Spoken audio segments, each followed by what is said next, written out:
What's going on, everybody? Hope you are having a wonderful week so far. Before we start, I have a Discord community description. The link is in the description. Go join it. It's really interesting talking. There's lots of things that's going on in there that people don't see necessarily on social media and things like that. So if you want to get more involved in the community, go get involved. Also, if you are listening to this podcast and you don't subscribe to the podcast, I would love it if you subscribed. And if you like the podcast, please review. It keeps the podcast going. The platforms that host the podcast like it being reviewed and like people getting involved. So I'd absolutely love it if you did do that. So this week's guest, Valentino Khan. I first met Valentino, I believe in 2017. We were touring Australia at the same time and we had like a dinner together. Korean barbecue. It was actually really good. And ever since then, I've kind of really been really interested in what he does in his career as an artist, as a DJ, as a producer, and always loved what he's done. Even though we kind of like, we don't play the same genres, but I've always really respected what he's done, and his socials are always on point, and he's always one of the loveliest guys when you speak to him. We recently both played Shambhala Festival in Canada and had like a 5-hour drive back to the airport together and just like had some really good conversations. And I wanted to get him on the podcast and further those conversations. I really like his views on the industry. I really like how he runs his business. I really like his outlook on his career as well. It's really refreshing to hear. So, without further ado, Valentino Khan. Valentino Khan, what's cooking, man? What's good? How are you? I'm good, man. Back from Europe from a little bit, and then just hanging at home, trying to finish some music. Last time I saw you, we just left Shambhala Festival, and we were in a fucking car journey for 5.5 hours, trying to get. I don't know if it was exactly 5, but it felt like that for sure. No, it was. It was that long. It was 5. Yeah. Oh Jesus, we crossed the border together. Yeah, it was a special moment. I'm surprised you haven't acknowledged that I grew a little bit of a beard for this podcast. Is that what you did it for? Let's just say that's what I did it for. I couldn't come on here, clean shaven. Totally. Yeah. It'd be kind of rude if you did, let's be honest. What's that? It'd be kind of rude if you did. Just like it kind of would. I thought it was kind of in the protocol. You sent me like a 10-page agreement to sign, and I thought that I saw that on page 7 or something like that. And I should change it to page 1, shouldn't I? Really though, because it would. You should. I think that's something that like should be very direct in your face up front before you jump on this podcast. Part of the branding. You must be hairy. If you only knew. Exactly. Yeah. How's life in LA? It's good, man. I'm just thankful to live here where summertime is actually summer. It's beautiful. It's sunny and warm outside. I love it. You're like very few amount of people that are actually born and bred in LA. Yeah. There's not many of those. No, there aren't. I think that like people that grow up here aren't necessarily falling into some of the pitfalls that some of the transplants fall into when they come over here. Yeah. And I'm not trying to stereotype and lump everybody into one group, but I'm just saying I feel like growing up out here, you get a different experience and you sort of process differently 100%. What this city is all about. Yeah, because from an outsider's point of view, I literally just had a podcast with somebody and he's Irish, spent a long time living in LA, but decided to get the fuck out of there and wasn't enjoying it towards the end of it. But I feel like when it's your home, it's your home. Yeah, I think definitely LA is definitely one of those cities that if you don't know where you're staying or living and you don't stay in necessarily the right area or the right area for your own needs and your own preferences, you could easily fall out of love with it, I think. Yeah. But I think if you know the lay of the land, you know where you want to be, and also you are aware of the company you keep, I would say too. 100%. That makes a big difference in enjoying it out here. If for anybody that's potentially trying to move out here that's watching this podcast.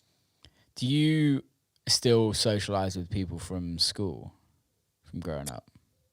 Not much. Everybody just kind of goes their different ways. It's crazy how like you're so locked into like thinking like this is the only thing that matters when you're in school. Yeah. And then once you become an adult, like I mean, a majority of what you learn and like just the world that you're so wrapped up in, like none of that really matters once you get to be like of a certain age, like once you get to be like an adult, and like none of it really is a factor in your life necessarily in terms of at least what you learn, not necessarily the people that are around you, but yeah, none of it necessarily factors into your life. Like you're really on your own. It's a strange concept, isn't it, that you spend so much of your life at the beginning of your life at school, and then when you come out I mean, I have my own thoughts on like the schooling system, really. Go for it. I also probably have an unorthodox viewpoint of it to a degree because, I grew up into a music producer / DJ. Yeah. None of that, none of your schooling really applies to that. But I do think it probably teaches you some things in terms of like structure, time management, things of that nature. But I'll give a general point. I kind of wish it placed a little more emphasis on letting kids and even young adults, like, or people growing into adults, or people that are like 16, 17, 18, whatever. I wish it placed a little more of an emphasis on letting the individual kind of find themselves a little more. Yeah.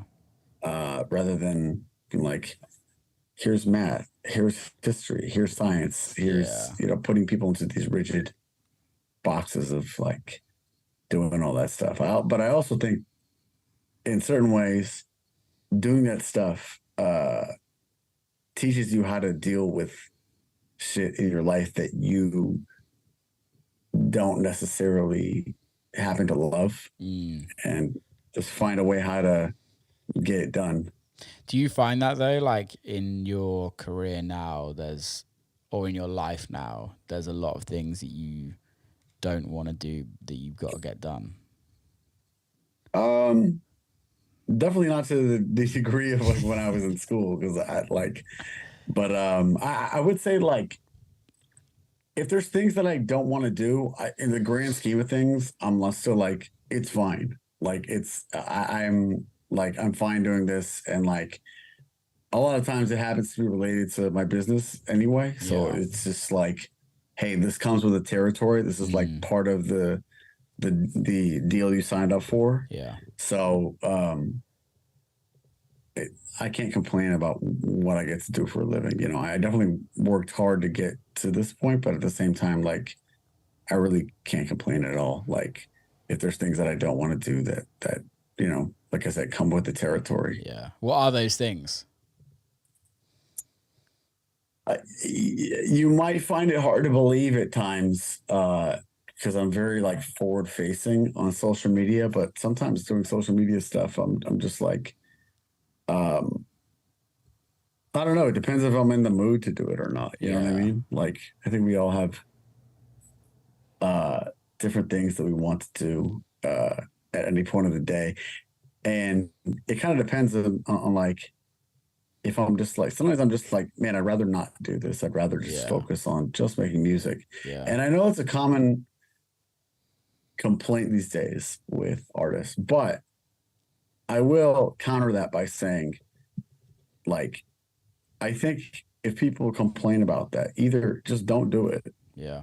Or if you're going to do it, embrace it and don't fucking complain about it. Because like I said, I am not complaining one bit about it. I am extremely grateful for being in this position and doing what I get to do for a living. And, you know, I always say, like, you're never bigger than the game. And Yeah. like the game right now says, hey, for most artists, you have to have a presence Yeah. out here on social media. You have to put yourself out there a little more. And you know, I realize that might not be for anybody, for everybody, but you have to adapt. Like it, it's either you can sit there complaining about it or you can adapt to it. And I think that's probably one of the things why I've like still managed to have a career is I always try to adapt no matter the situation. Well, I think it's just also just goes with the territory, right? Is that, like you said, Yeah. is like, I know we spoke about it in the car, but like TikTok, for example, like that wasn't around 5 years ago. So it's like, but you have to learn how to do it. You have to do all of those things.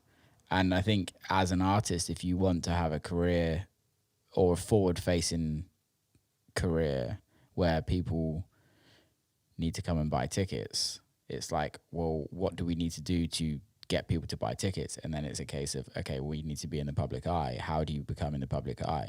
You either make music that's so ungodly amazing that people cannot not hear it, Yeah.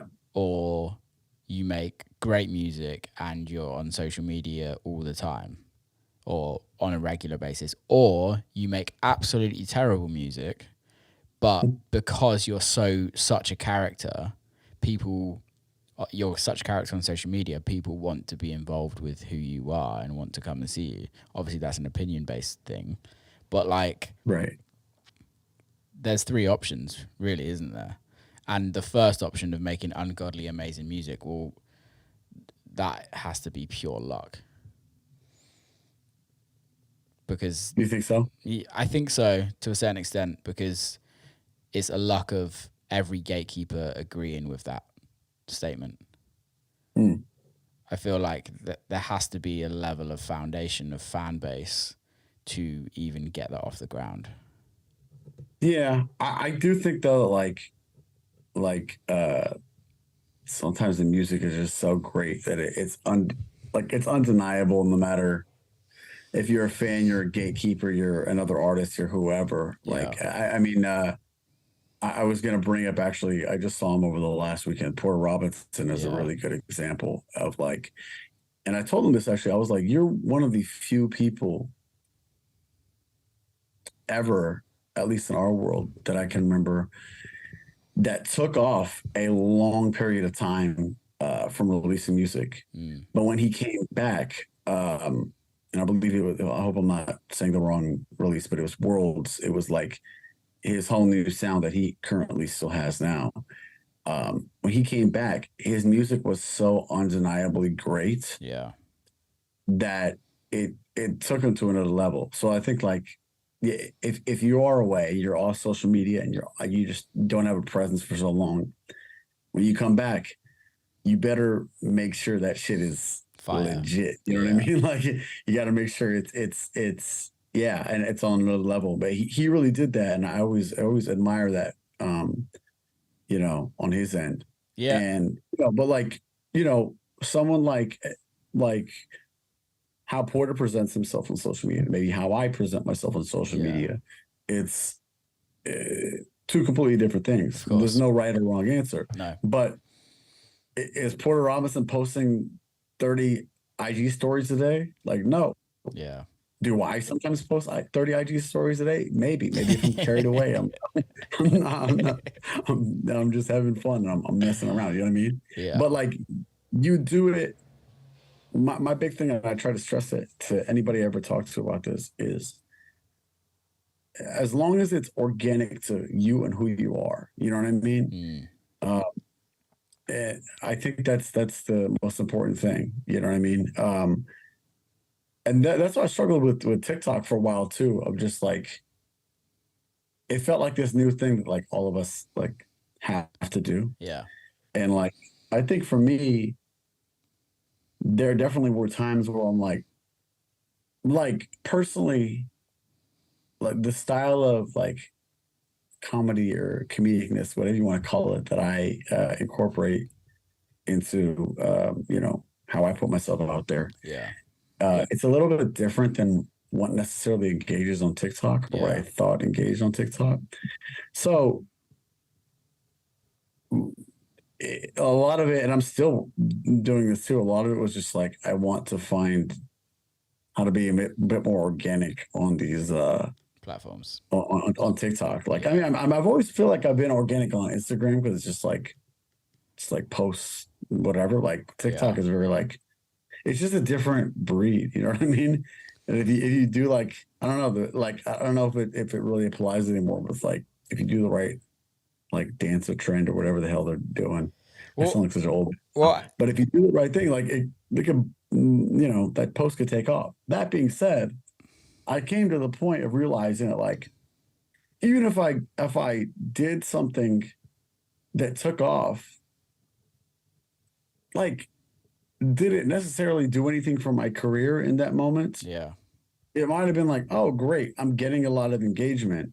And the thought behind that also was just like, um, it those kinds of things can become a gateway drug into people Yeah. discovering your music, which I think there's some merit to that if you really are consistent with that. Um, but at the same time, like I think like you always want that hardcore fan base, Yeah. Foundations. like someone like a Rez has or someone like that, or it doesn't matter, like just doing their own thing that doesn't matter if like their style of music is cool or not Yeah. at the moment, like trendy, or I should say. Like they'll still sell tickets, they'll still have that ride or die fan base. And I think those are the kinds of people at the end of the day that you want to attract to yourself. 100%. And I think that takes time. I don't think that can happen overnight. And I think, let's say, for instance, on the TikTok thing or on the social media thing, there's like, let's say, for instance, Mochak, right? And what he's done Yeah. in the last, since COVID, like 3 years, like how his fan base came from TikTok and came from Instagram, but then transferred into the club. But Mhm. it still took him 3 years to get to where although he may have like he did blow up very quickly, but in the grand scheme of things, he was very consistent with that on a social media, not necessarily even releasing music wise, but he was just very consistent on posting the content that works, and it was so organic to him. Where like if you or I try to do exactly the same content, it's not going to convert. It's not going to do the same thing. Yeah. I think whether people subconsciously or consciously like sniff it out, like people can sense a lack of organicness. You know what I Yeah, mean? Um, I think sometimes, people have their social media strategies and ploys that like eventually they do work, but I think like the people that really take it far and go far with it are people that are like being true to who they are. yeah. I think it really goes a long way. How is I that? feel like How I'm is like rambling. I'm giving a social media seminar right now. no? But I guess I kind of want to. I was literally about to ask, how does that go into how you produce music as well? Because there's still that level of like that. It's very easy to kind of jump on bandwagons, right? And I was Yeah. obviously I, I'm very aware of your music, but I was just going through your music, and there's no bandwagon jumping. Yeah, I just try to do what inspires me at the moment, for better or worse. 'Cause I think sometimes people have a tough time like placing you Yeah, in a lane. What's funny is I've had two songs of mine kind of blow up and have a moment on TikTok. Never spent a dollar towards marketing them or anything, and like I think I just happened, at least for a period of time, to make TikTok friendly music, yeah, and I hope my music continues to be TikTok friendly because it's a very powerful tool. But um, it just got me thinking, like I think a lot of record labels or A&Rs or whoever, like managers, were like, do post this song this way on TikTok and try to start this trend. And I'm like, I mean, I could be wrong, but like to me, it like a song blowing up rarely emanates from the artist's account. Unless you're like maybe like Doja Cat or somebody that like That's has a massive. crazy amount of Yeah, reach. yeah, yeah. Like it rarely emanates from the artist's account. Like the first song I had blow up on TikTok was like it seemed like people from like Asia or Indonesia were like doing some weird trend with the camera and then would like stop it and like do it again. And then the second song I had blow up, like a couple of influencers made up some random dance to it. Yeah. Or I assumed they were influencers. I don't know. They were accounts with large followers, like following counts. And they did some random dance to it and then it took off. Yeah. And then everybody started doing it. So I had no hand in either of those strategies. They just happened. And I think maybe the sound of those couple records being Pump and Better, which I did with Wookie, maybe lended themselves to being TikTok friendly with the way they were kind of structured and how simple they were, maybe. Yeah. But yeah, I don't necessarily make music in mind with that in mind anymore, really. Did you at a point? I don't think I ever did though. Yeah. I think I kind of recognized that like, oh, this kind of works just organically with the style of music I was making, which was like for a long period of time was very simple vocals and vocals laid over the drop and kind of chopped over the drop in certain ways. Yeah. 99% of those, which I just recorded into the microphone myself, which I don't know if a lot of people know that, but yeah, like I think it just inherently worked. But I think if you start to like make music with that in mind, it's you're really rolling the dice there, and also like just the nature of social media is that, like I was talking about adapting, like it's constantly changing. Like Yeah. like I remember like a few years ago, posting raw clips of your sets and drops and IDs and all that was really hot. Yeah. And then it seemed like it went away for a couple of years. Yeah. And like now we're really back to that. It feels like so you kind of constantly have to keep your eye open of like, oh, like I guess this isn't really what the people want or the algorithm wants, however you want to view it. Yeah. And now we're getting back to this. So I think, like I said, as long as you're able to adapt, you know, and you're trying to be aware of that, but not obsessed with it, you should be all right, you know. But like all this being said, like I said, like as forward facing as I may be on social media, it's just like at the end of the day, like I want to be a musician. Yeah. Above all that, and I want to make great music, so like the focus has to be on that at the end of the day above all these other things. All these other things definitely elevate you and can help elevate you, but yeah, I would love, and it's an overarching thing. I would love if the overall focus just in general in music is less on all that stuff and less on aesthetic and more so on the music. You know what I mean? I guess in question to that though, when it's based on more on the music, do Yeah. you, when you release the music like commercially, do you then start monitoring it on how it succeeds, or are you purely based on, you know what, I actually just released this record and I love it, I don't care how well it does? There's a balance for sure. There's songs that even I know I'm like, this is not going to stream well on platforms, but some of those records I'll play out live, and the people that are actually coming to my shows, it gets more of a reaction from them than sometimes even the songs that like stream really well for me. Yeah. You know what I mean? So there's got to be a balance of, you know, some records you put out are like for you or for the culture, however you want to do it, you know what I mean? And then some you might put out and be like, oh, this has the potential to take off. And at the end of the day, like we all are just taking our best guess, you know what I mean? Like sometimes it's the ones that you never Expect. expected Yeah. to take off. Those are the ones that end up taking off.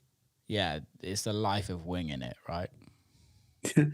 In certain ways, yeah. I mean, especially when you're traveling constantly, like you just find, like I said, like just gotta adapt and find ways to get it done. Because at the end of the day, we're living a pretty fortunate life here. Yeah, we definitely are. How often are you releasing? I haven't released music in a while, um, but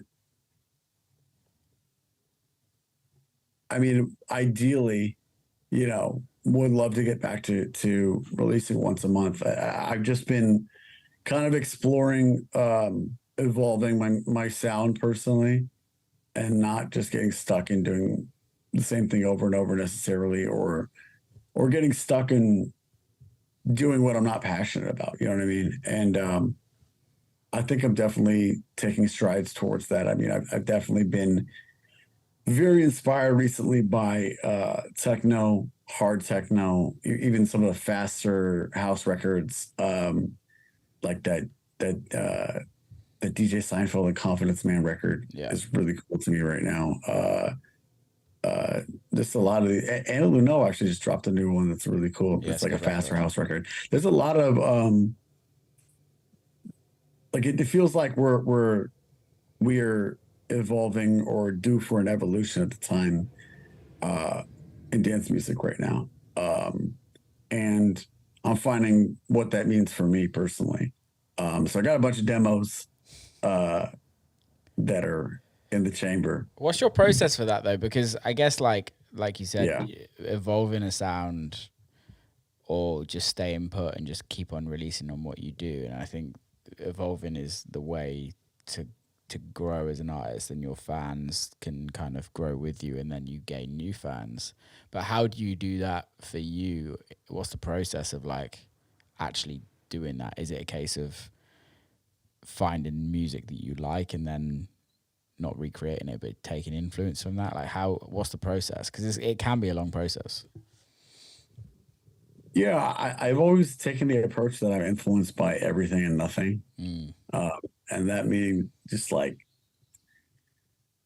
I think I'm more so influenced by like the collective like energy. And I know that Yeah. sounds very vague and mysterious, but like the collective energy around just the scene and what's going on. Where, yeah, I'm like, yeah, I kind of see like the couple of those trends I just mentioned that seem to be going on right now. But like, what does that mean for me? You know what I Yeah. mean? What does that mean for me being organic to who I am? You know what I Yeah. mean? Like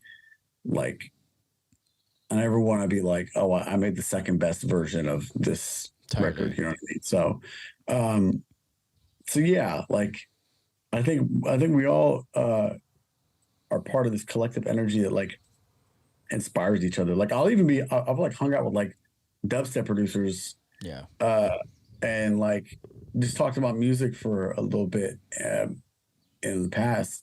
And I don't like make dubstep records really, but like maybe like one, like, Yeah. but I don't, that's not really what I do. But like talking to them, just talking about the energy behind the music inspired me to, get back in the studio and work on some new stuff. So yeah, I think that collective energy kind of inspires me.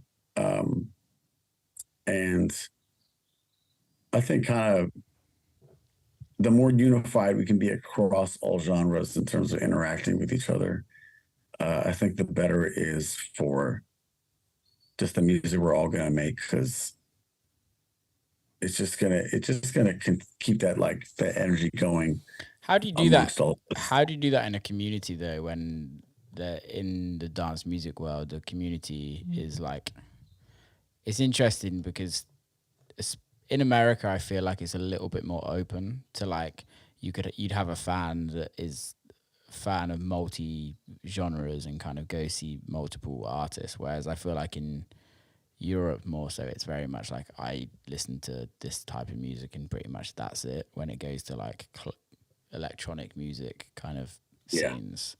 How do you think you do that though as an artist, as like someone producing the records?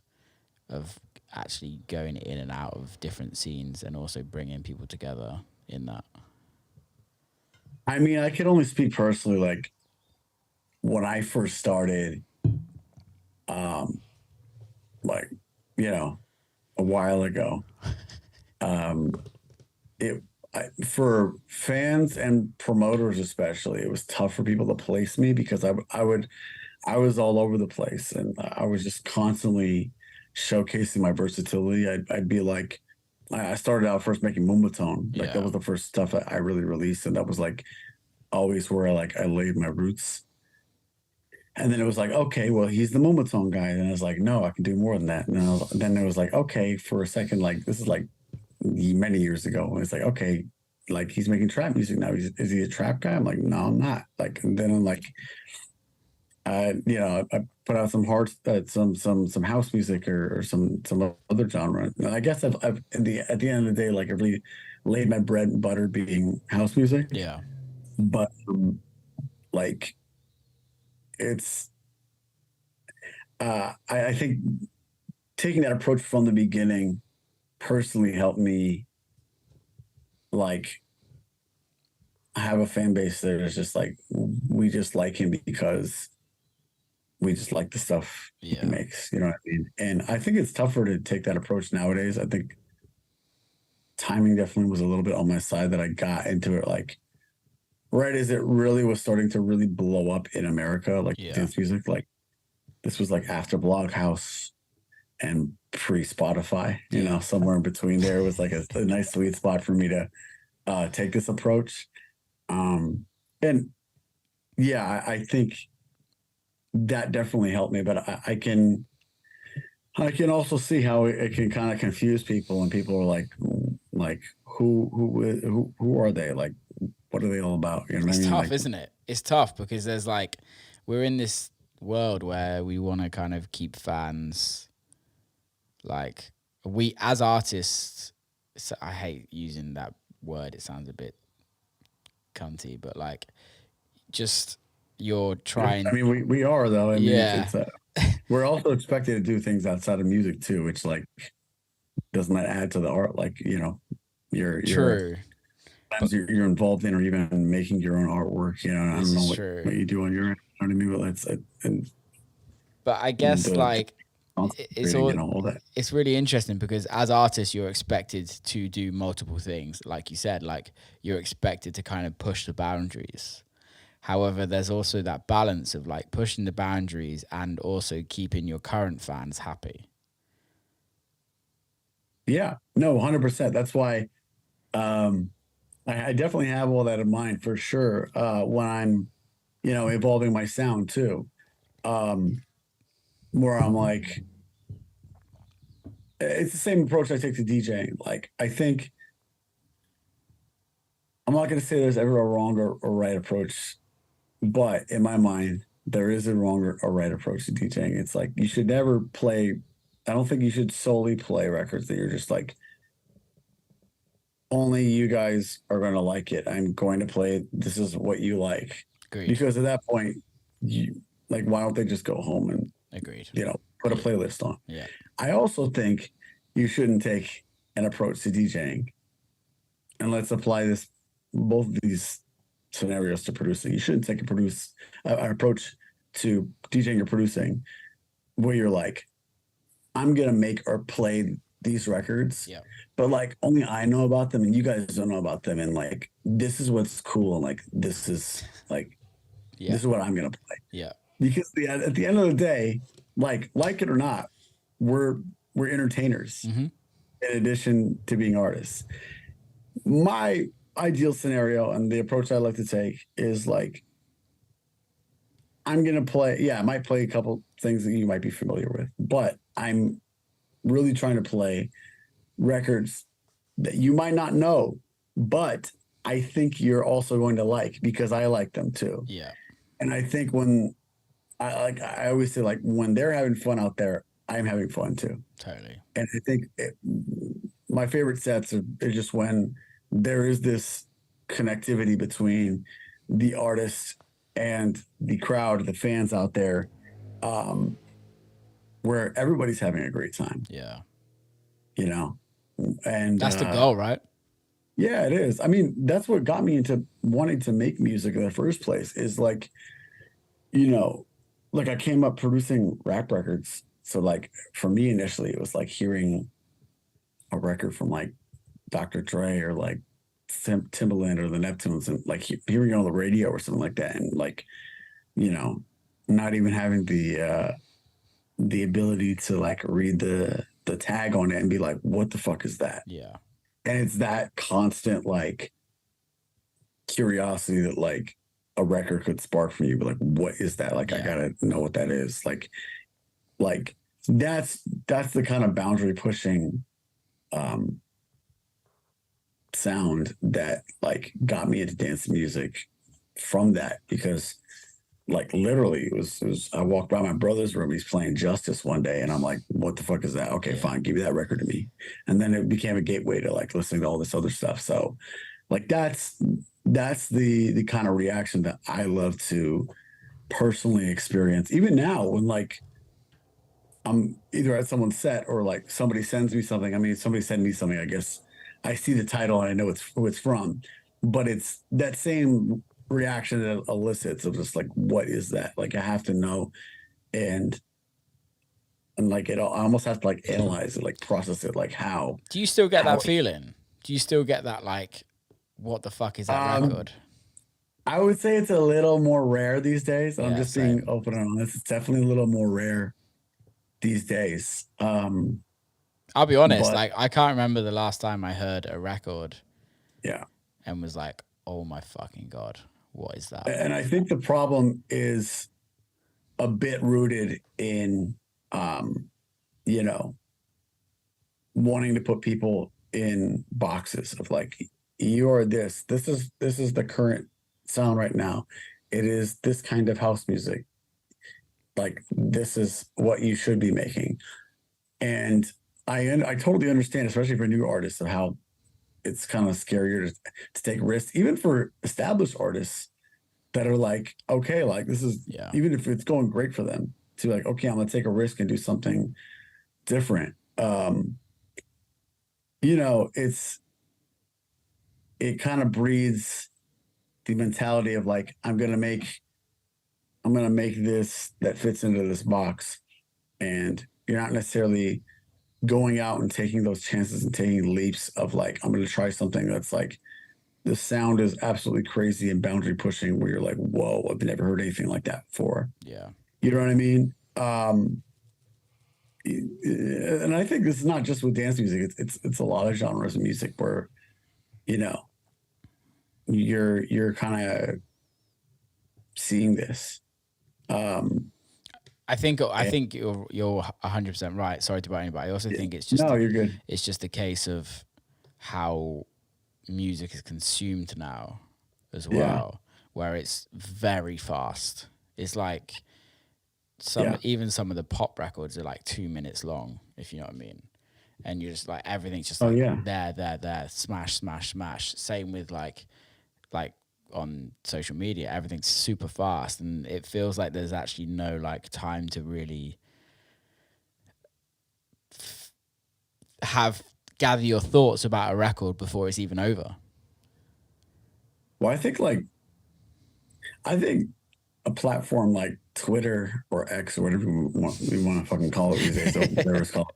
Um, that's kind of actually a helpful platform for like, especially for major artists of like, you know, when they release a long form release and they've clearly taken their time and put artistic thought behind it. Like, for example, like Kendrick's last album, like no matter, I think people had kind of polarizing opinions on what that album meant to them, but like, Yeah.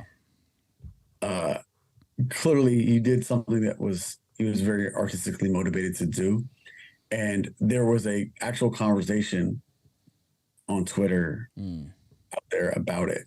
And I think without like that conversation that we have, obviously not in a toxic way, just like, you know, but the healthy conversation between fans, and even if it's all positivity, I'm obviously all for that.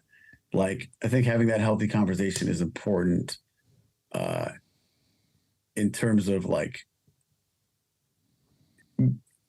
giving that long form, that Yeah. long listen style of music a home.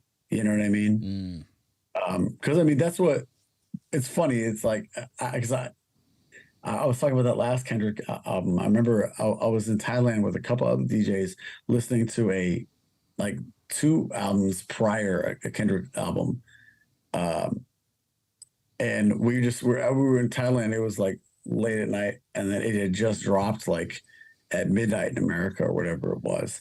And we just sat and just long listened, and we're just like talking about each track, and everyone were like mind blown by it. But Yeah.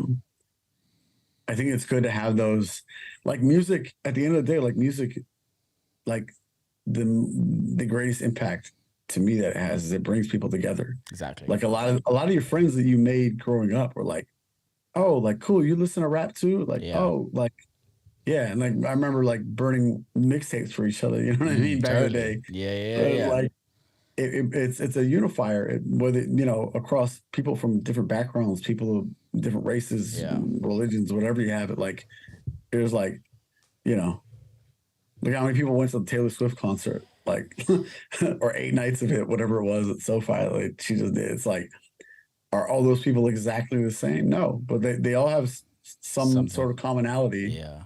They can strike up a conversation. Then maybe after that, connect as humans. I mean, Yeah, and I think it's also being able to, with going back to the Kendrick album, like I loved it, and I was never a huge fan of Kendrick from the get go. Like it took me a while to kind of become a fan of Kendrick.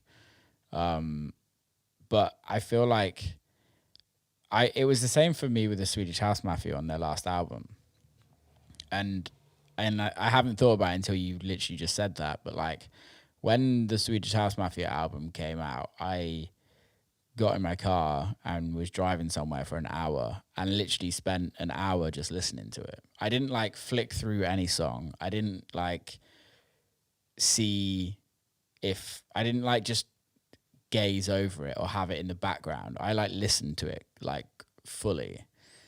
And that made me fall in love with the album straight away. Like first listen, I was like, once I finished listening, I was like, I have to go and listen to that again. And mhm. I think it's also I'm a sucker for it. I'm terrible at it.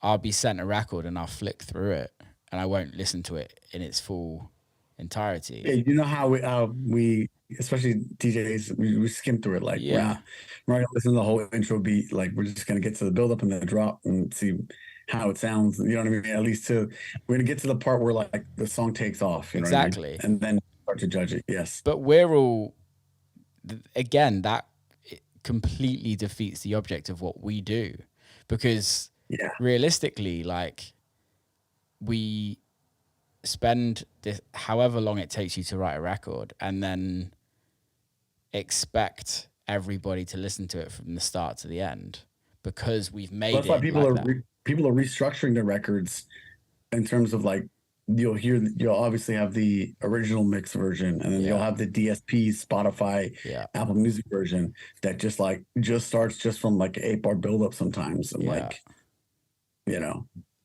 yeah, so people are it's you can argue whatever you want to argue, but for better or for worse it is changing the way we release music and the way Yeah. we structure our songs.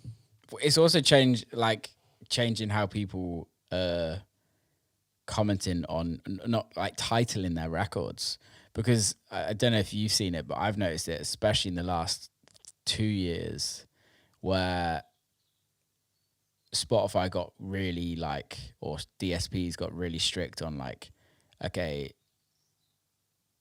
the skip rate is a big thing, and no one wants to hear a kick drum for a minute Mhm. to as a DJ. So now what you're getting is on promos, you're getting the DSP version, which is called the original, and then you're Yeah. getting the extended version, which is Yeah. the actual original. But I guess that's very niche to electronic music, right? Yeah, yeah, you're probably right about that. It is true. I never really thought of that. I'm just so wrapped up in our own world, I guess. Yeah. Yeah, It is. But that is a way that it definitely affects, though. It affects, what we do. Yeah. But yeah, I get why people wouldn't want to listen to a kick drum for I get it as well. 2 minutes. I don't. This is the thing, is I don't want to listen to that.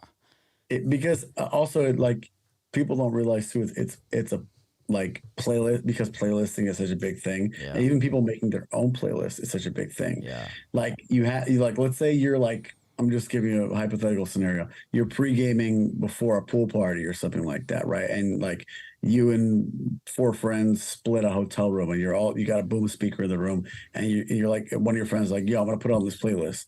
Every song is like kind of getting into it, and it's like keeping the flow going. Yeah. Then there's this one song that's just like, you're waiting for it to happen, and it doesn't launch, doesn't take off. You know what I mean? So then that's the one that's probably getting like skipped. 100%.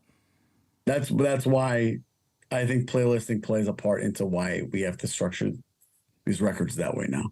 It also plays into what music people are writing, because there's very genre specific playlists. Yeah, and I think, like, they're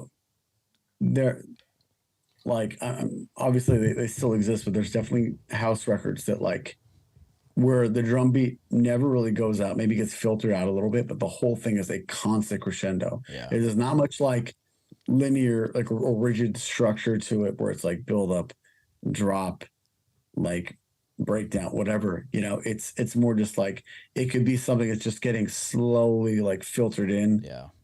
And then it reaches a point where it maybe not really, there's no drop to it. It's really more of a climax of the record.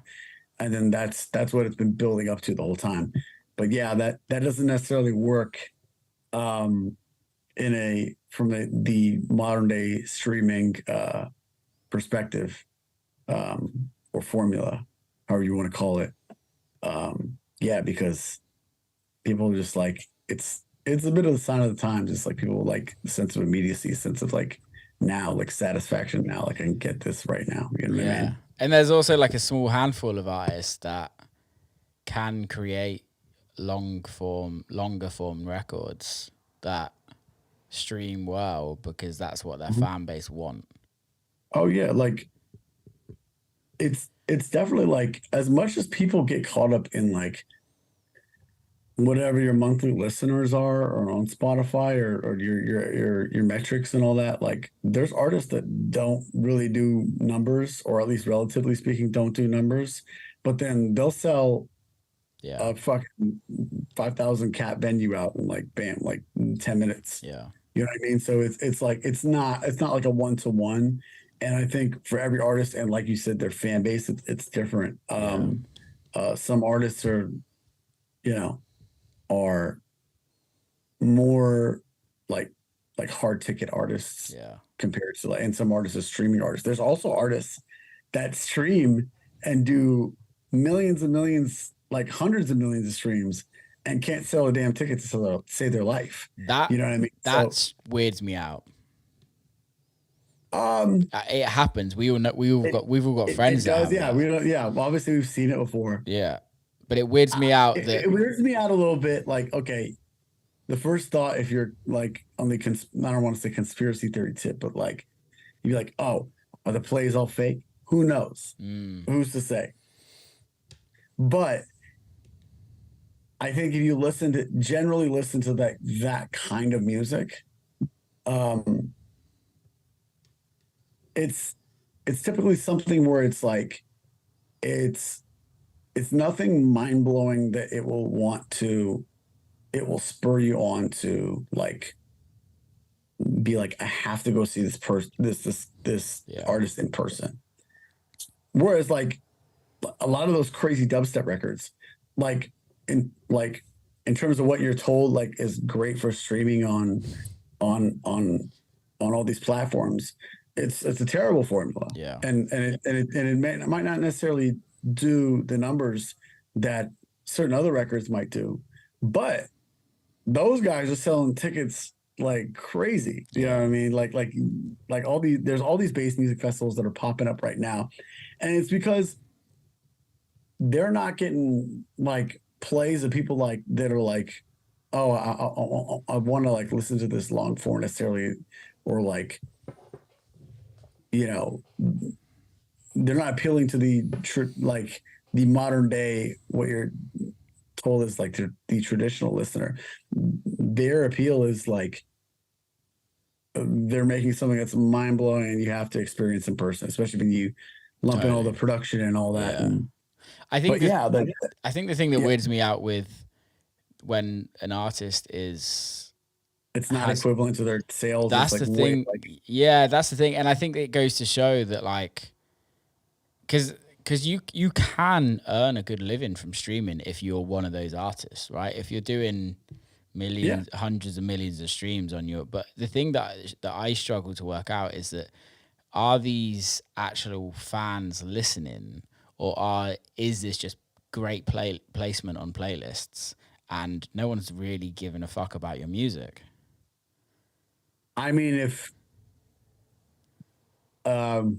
it's like we're bordering on questioning the validity of these things. I'll assuming the validity is all on the up and up. I think, you know, it appeals to somebody. You know what I mean? It might not necessarily appeal to you or I, or you or me, but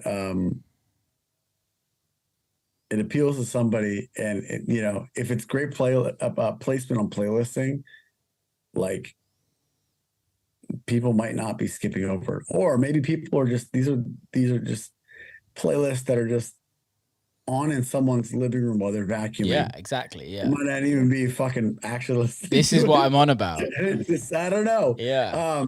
I think there's only like I said, as long as everything is legitimate. Totally, yeah. There's only so much you can fake that kind of thing. Like it appeals to somebody. Yeah, yeah. You know what I mean? It's like I'm not going to name any bands or anything because I don't want to. Why not? Oh, shit. But like, it's like you ever have a band where you're like I've never like I see these people like performing in stadiums or let's even just say like arenas. Yeah. But I've never encountered a fan of this band in real life where they're like, yeah, like I'm like, you know what I mean? So it's like, who knows? You know what I mean? But it apparently appeals to somebody, like, you know what I mean? Yeah, I think it goes the other way sometimes where you have a band or somebody that doesn't stream that well, like you were saying, but sells crazy tickets. But I don't often find it the other way around where like somebody has insane, like there's a lot of people that have very successful streams that still can't sell a ticket, it just blows my mind. The correlation that like there's no like fan pickup from that. I think at the end of the day, it's like some artists are just not hard ticket artists either. Yeah. You know what I mean? It's not what they do. But I think at the end of the day, it's like if you're trying to sell tickets, you have to like people have to go to your shows knowing that you care. You know what I mean? And knowing that you've put time and effort and thought into it, I think. Yeah. You know what I mean? I think it's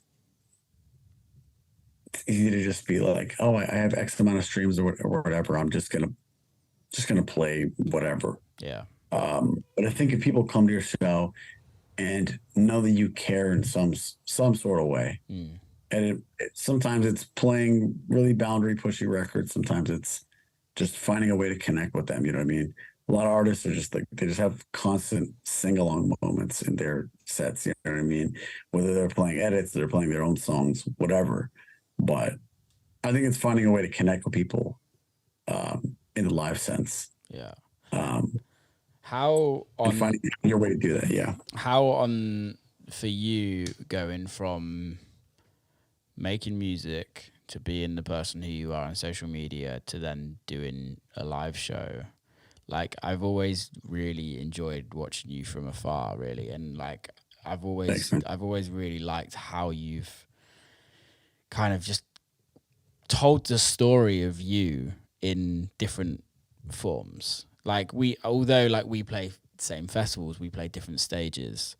So we like cross each other's paths occasionally, but I feel like there's something that you do on like I'm gonna say the word, but like branding kind of sense, that it's there's a through line every time, and it, like, I know what Valentino Khan is to me. It might be different to somebody else, but for me, when I think of you, I'm like very energetic music, very energetic on stage, fucking is obsessed with wrestling, and makes amazing content on social media. And sometimes that's like longer form promo videos for your tours to very consistent show videos. Like that is for me you, right? But like there's not many artists that not many artists that I could say that about say that about them that I also follow. Lil Texas is another one that I've had on the podcast. He's great. Whereas like his branding is so on point, and it's so like, it's always, you know what you're going to get. And there's something for you that I know what I'm always going to get with you. And how do you keep that going? Where did that come from? And where did that come from? I mean, I think where it comes from is I've always been a very, very creative person. I've never been camera shy too. Yeah. Since I was like a kid, I was like, and I was like making home videos, and I always had a sense of humor about myself. I don't think I could deal with the world if I didn't. And yeah, I think I'll try to answer it from a couple different angles. I mean, one, once I created a song, it's done, then I'm like, how can I build a world around it that's organic to me? Yeah. You know what I mean? Like, hopefully I've never done anything crazy cringy on social media, but I always want to make sure it's like, it's organic to me and who I am.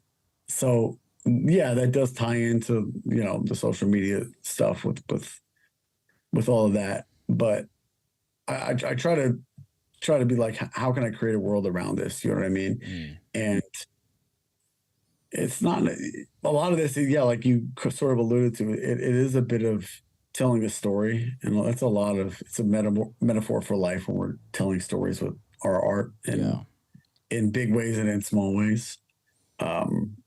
So I just try to find what's interesting about the music, and perhaps finding things in the outside world, in our current everyday life, sometimes that could possibly connect with that. You know what I mean? Yeah. And then as far as like just my energy on there, up on stage, and even the music I play, like I said, like it's all organic. You know what I mean? It's really, I don't think I could live with myself. Like this has to be fun at the end of the day for me too. And I don't think I could live with myself if I'm up there and I'm solely doing something just to be a people pleaser, or just solely doing, like I said, just solely doing something just because only I like it, and I I don't think it's gonna connect with people. I love when there's, like I said, like this flow back and forth of energy between you and the audience. It's great. You know what I mean? But yeah, I couldn't solely just get up there and be like, hey, I think this works, I'm gonna do this. And yeah, that translates to my stage presence as well. Like I'm genuinely having a good time up there. Always looks like it. Do you ever have to? I mean, yeah. Do you ever have to put that on though? Because I like, let's be honest, touring can be hard. Yeah. Listen, not all shows are equal. I mean, look, at the end of the day, you're still having a really good time up there, no matter what. I'll say that. Sometimes, are you a little more into it than others? Sure. but at the same time, you're, like I said, we're still entertainers at the end of the day. We're Totally. still getting paid to show up to a venue and put on a show for someone. And you have to enjoy it. Or if you really, for some reason, I'm not saying this applies to me, but for some reason you just can't stand to be there, you have to act like you love to be there, I guess.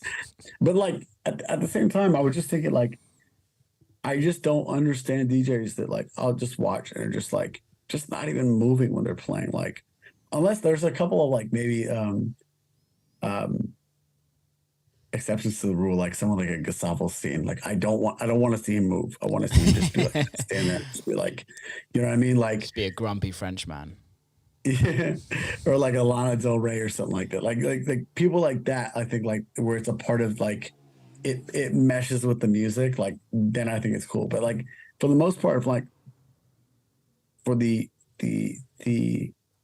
everyday DJ, I'm like not seeing you really enjoy it up there. I'm like how? Yeah. Like something is like there's something like wire that's not connected up there because I'm just like just act like you enjoy it at least because it's like I said we're really fortunate to be able to like travel the world and play music for a living. Like if you ask people like what are some of their top aspirations, it's like, oh, I'd love to like travel to Italy or travel to wherever. You know what I mean? Like people romanticize traveling a lot. We get to do that constantly. Yeah. And then and play music, which is like literally a constant in everybody's everyday life. Like 99% of people don't go a single day in their lives without consciously or even subconsciously like just on around them listening to Totally. music. Yeah. So we're But pretty lucky. when does it become a job for you? Because there's definitely, and I mean that in like a job, as Yeah. in this is work.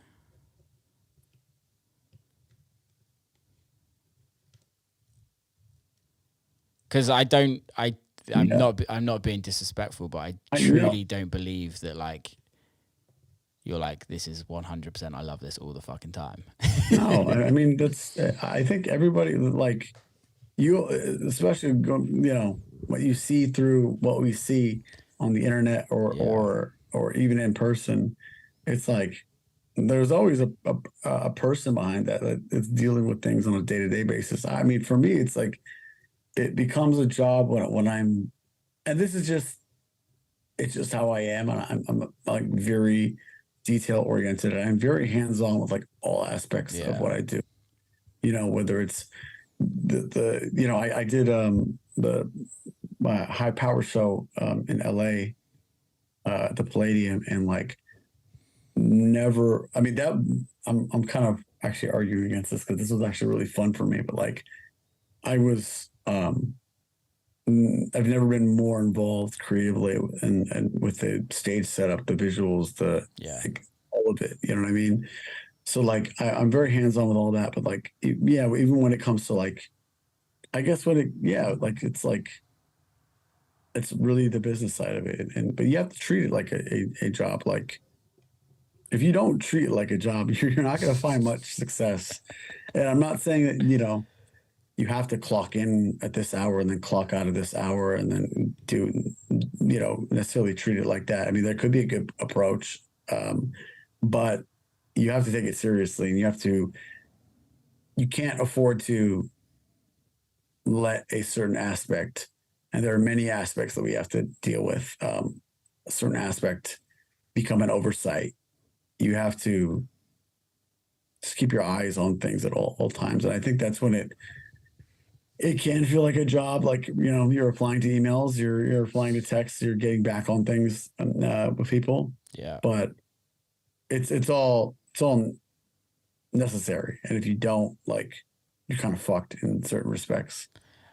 Yeah, I agree. And I want to go back to that clocking in thing because I Yeah. actually do fully agree with it, especially at the start of somebody's career of like just being routined on making music because that takes a fucking long time. It's a process. to get good at? Yeah. I mean, if you're not touring, like, and you're going all in on this, you should try to be making music every day. Yeah.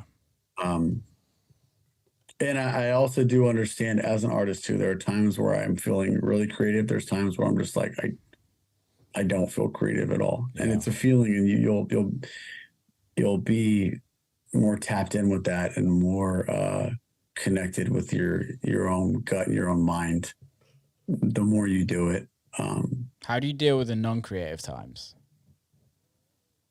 I don't know, go watch sports or something like that. Or Do like, you, I are don't know. you are you good at like compartmentalizing it in your head where you like, okay, I'm not feeling it today. It's okay if I go and take a day out.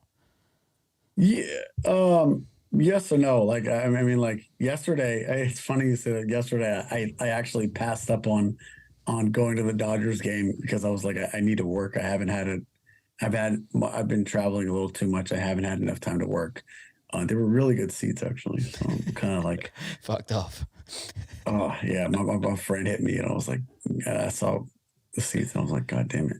But anyway, like, yeah, like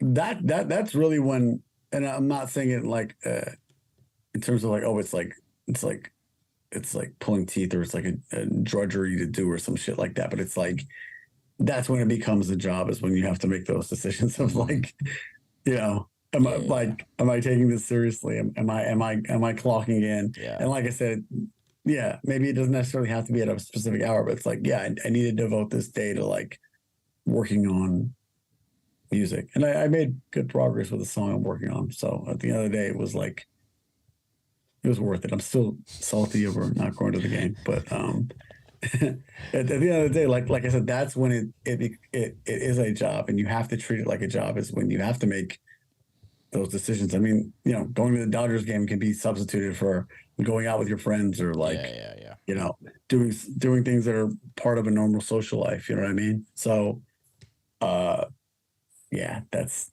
you got to make those decisions, and rightfully so, because like I said, it is a job. Yeah, totally. 100%.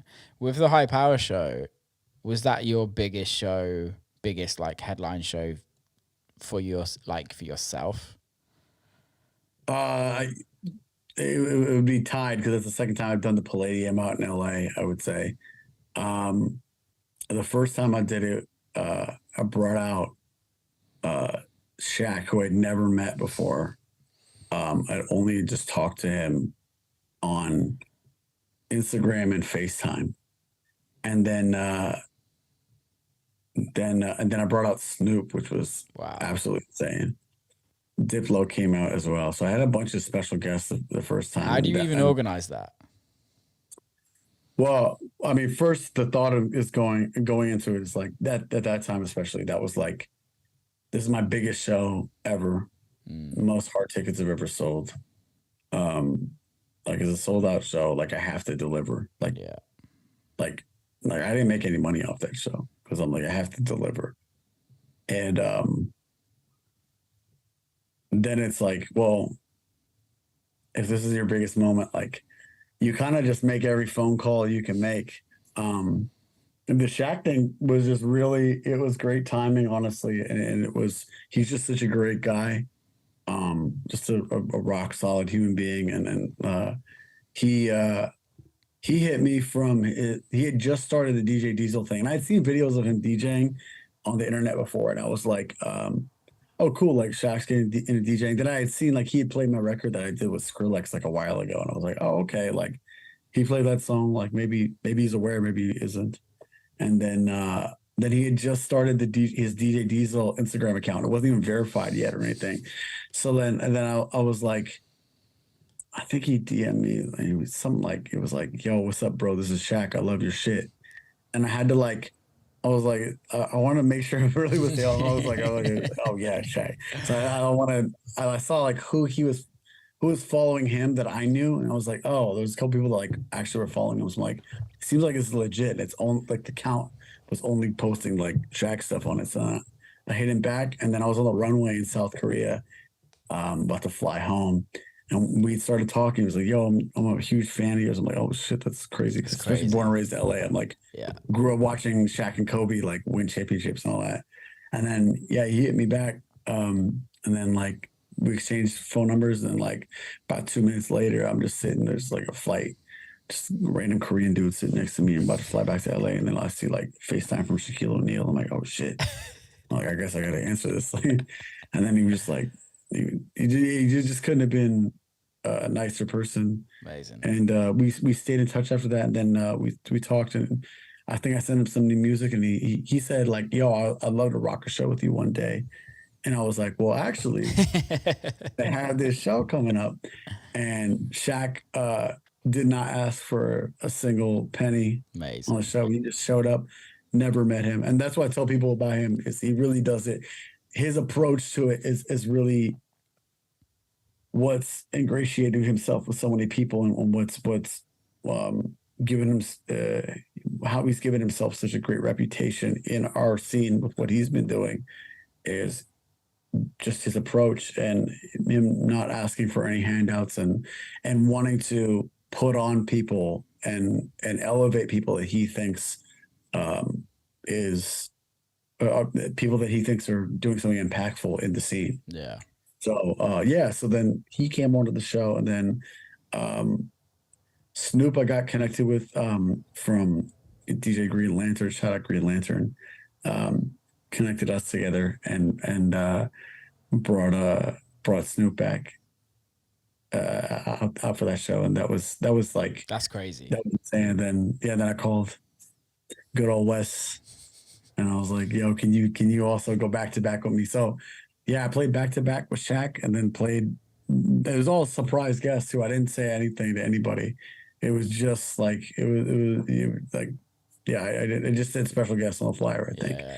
And then yeah, brought them out, and that was like I could play 1,000,000,000 other shows, and that one specifically will always have like a really special place in my heart because it was like it was like a big celebration Yeah, of at course. home. Yeah. And yeah, that was the first time I did the Palladium. Then the second time, most recently, to the High Power Show, and really like I like brought out OGZ. He was cool, but like really placed a big focus on just the live show itself, like the production of it all, and like had a big Tesla coil with like simulating electricity shooting That's out of it, cool. and yeah, it was great to be that hands on with all that.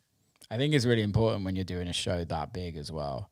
I think it's very easy as a DJ to just be like, you know what, I'm just going to turn up and play some records. But I think when you're doing a show of that many people, it's like, how do we make this a special show that people are going to remember? Yeah, and I think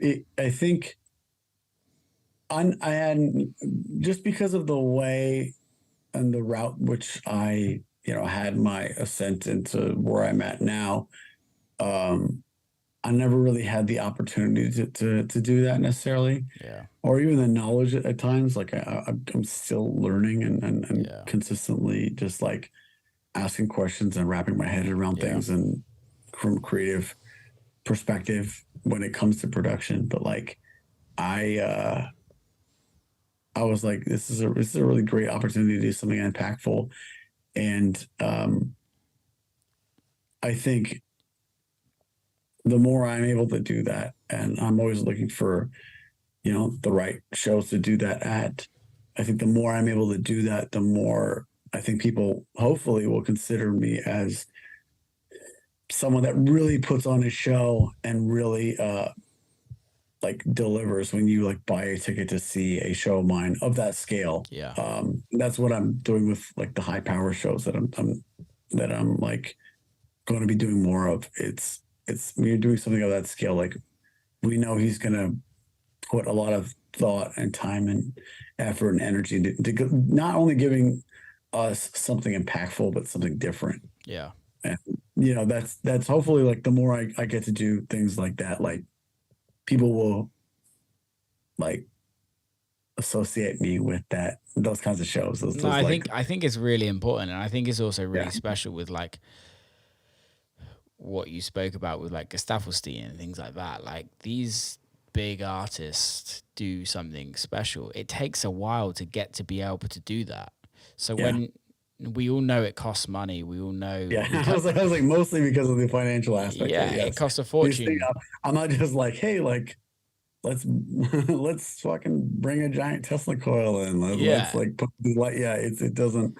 A lot of these rooms for for the people that don't know that are watching it, a lot of these hard ticket rooms you go into, they're mostly empty. You have to bring everything into when you're selling hard tickets. If you go to a nightclub, like you know, like a lot of them have a lot of it built in and the yeah, lights and the LED walls and all that stuff. And but it'll be your standard club show mostly. But when you're going to a hard ticket room, it's like you have to bring everything in, but you also have a blank canvas and you get to do whatever you want to do with yeah. it. But yeah, go on. Yeah, but I think it's like it takes time to get there. But when you get to the point of being able to sell that many tickets, which is hard to sell hard tickets, people don't realize. But selling a club show out compared to selling 500 tickets for a club show or selling 500 tickets as a hard ticket show, two completely different things. Because a club show, people just go to the club randomly. Like people don't turn up to the Palladium just to go to the Palladium, Yeah. right? Like they're going to the Palladium. It's a destination venue. They're going to see that person playing. It's way Yeah. harder to sell that amount of tickets. But once you get to that level, it almost feels wrong to not put a proper show on, right? It feels kind of like you're faking out and just grabbing the money for the sake of it. Whereas, like, come on, like, let's actually do something really special here and make sure that this is, because this could also be somebody's first time seeing you. And if it's somebody's first time seeing you, it's like, let's make a real impact on these people so that they become super fans. And every time I do a show at the Palladium or when we go bigger, let's fucking go, if you know what I mean. Everyone wants to go.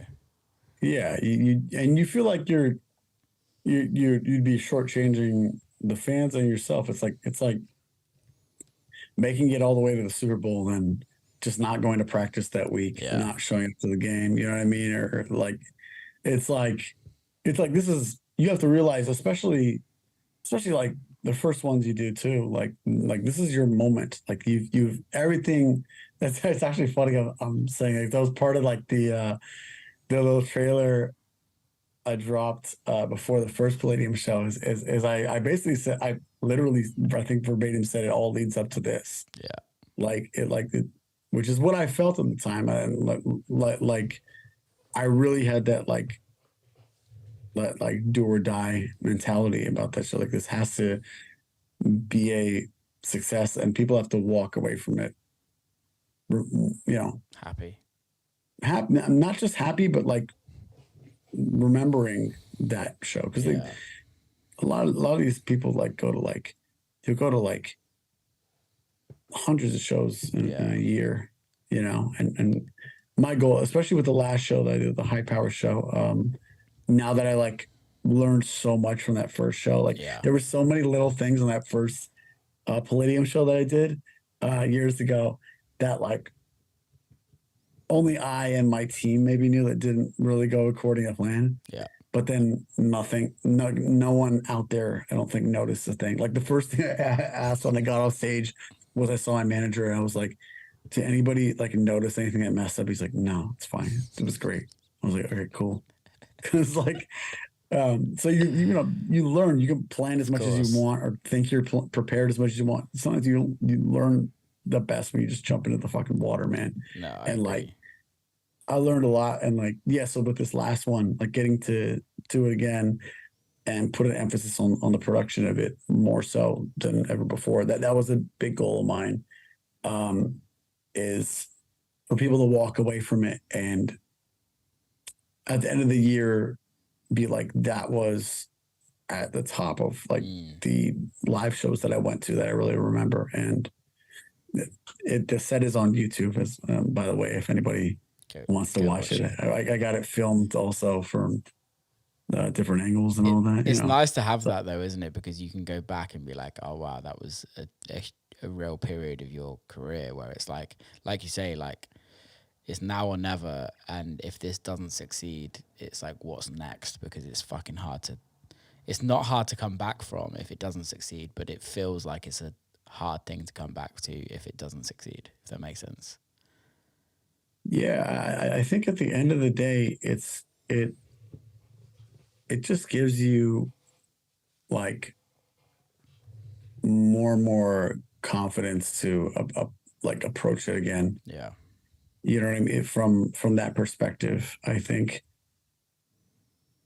you just get a better sense of what you're capable of, and then it becomes this thing where you start to chase of like how do we level it up How the do you next grow? time? You know what I Yeah, mean? yeah, yeah. Because that was my thing too. It's before after the first show, I'm like with the special guest I told you I brought. I was like shit. Like how am I gonna in LA? How am I gonna top like bringing out Snoop and Shaq in LA? I was like, Yeah.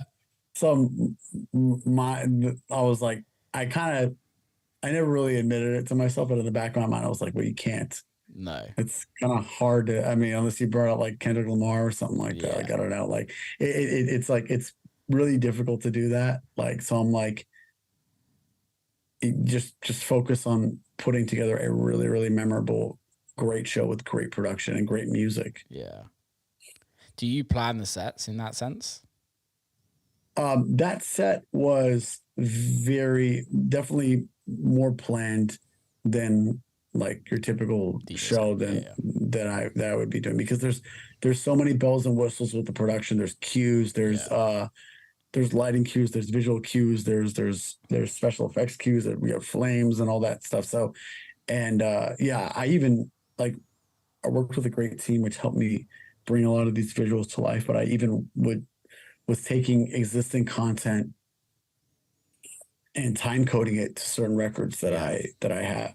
You know what I mean? So it all, I tried to like really like have a great flow to the whole show. And Yeah. it is a little definitely like, I mean, I don't know how everybody else does it, but like for my end, it's got to be dialed in when you're doing a show with production that's that intensive, because otherwise, if you're just trying to wing it, then like somebody's gonna miss this. There's Yeah. just so much room for error there. Yeah. And yeah, everybody, shouts out to the whole team that worked on that show, because everybody really nailed it. Especially I had the game footage to watch back now too, from the YouTube video, and watching it back, I'm like, man, like, yeah, it was. But that doesn't come without, you know, hours of, like I said, you got to show up to practice. Like we did hours of previs and you know, rehearsing certain things, and going back and forth with certain things, tweaking things, especially visually. So yeah, I kept saying throughout the week, like I don't get nervous for playing any shows ever really, but I especially was very sure-footed in that show, because I'm like, I did the work. Like I Yeah. put in the work before going into that show, and I was just like, you know, as long as some wire doesn't short circuit, like I'm good. Like I know I put in the work for the show, and you know, preparation leads to success. Yeah, I agree. Are you planning to do more bigger shows like that? 100%. Yeah. Um, like I just like my whole mentality in the last, I don't know, year or so was just like kind of taking a step back a little bit, and I'm being like, I really want to be contributing to the culture. And even that, it even applies to, you know, something from a live perspective. I mean, if you look at Yeah. like, I look at something like what like Eric Prydz does, and just like, I'm sure people have watched his show and taken inspiration visually from that. You know what I mean? And I just want to be doing something impactful that like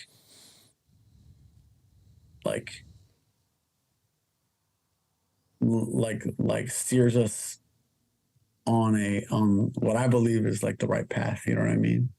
Um, but I think it's easier said than done. I think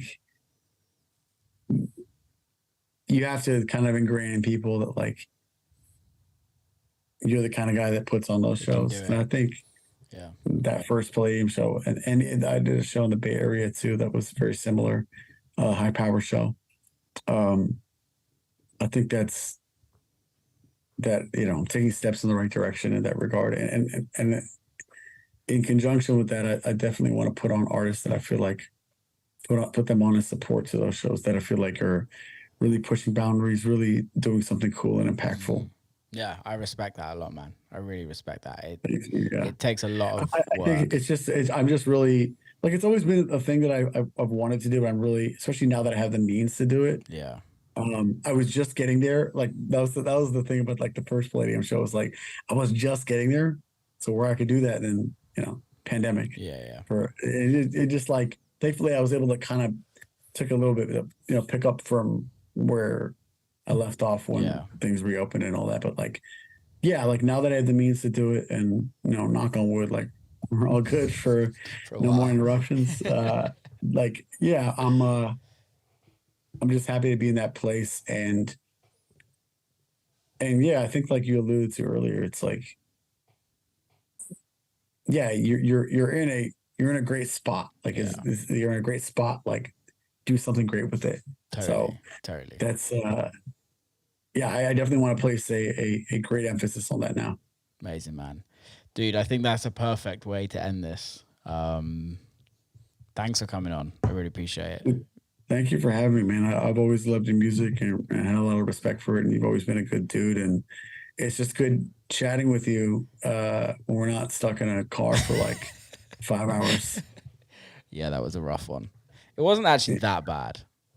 It was more so the fact. It was, and no, we made it fun. You know, I was like, all right, I'm definitely going to sleep in this car ride because I was dead tired. Yeah. And I was just like, I don't know, we were just having such good conversations. Like, we didn't end up sleeping at all. And yeah, it's great. Barely made our flights. And did you make your flight?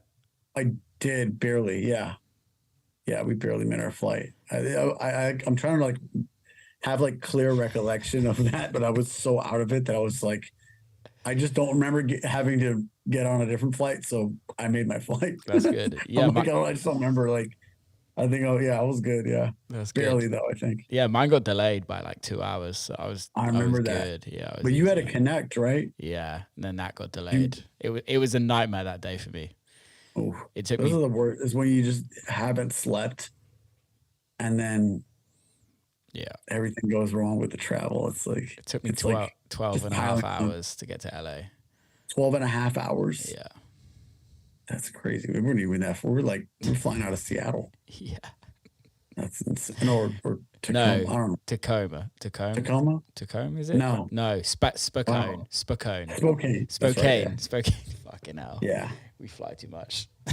Dude, how can people follow you? How can people get involved with what you do? Let the people know. I am at Valentino Khan everywhere on the internet. That's the easiest way. Hit me up everywhere. Like, follow the got High Power HQ. Follow High Power. And yeah, just hit me up, man. I'm eternally just out here. Sick. Like,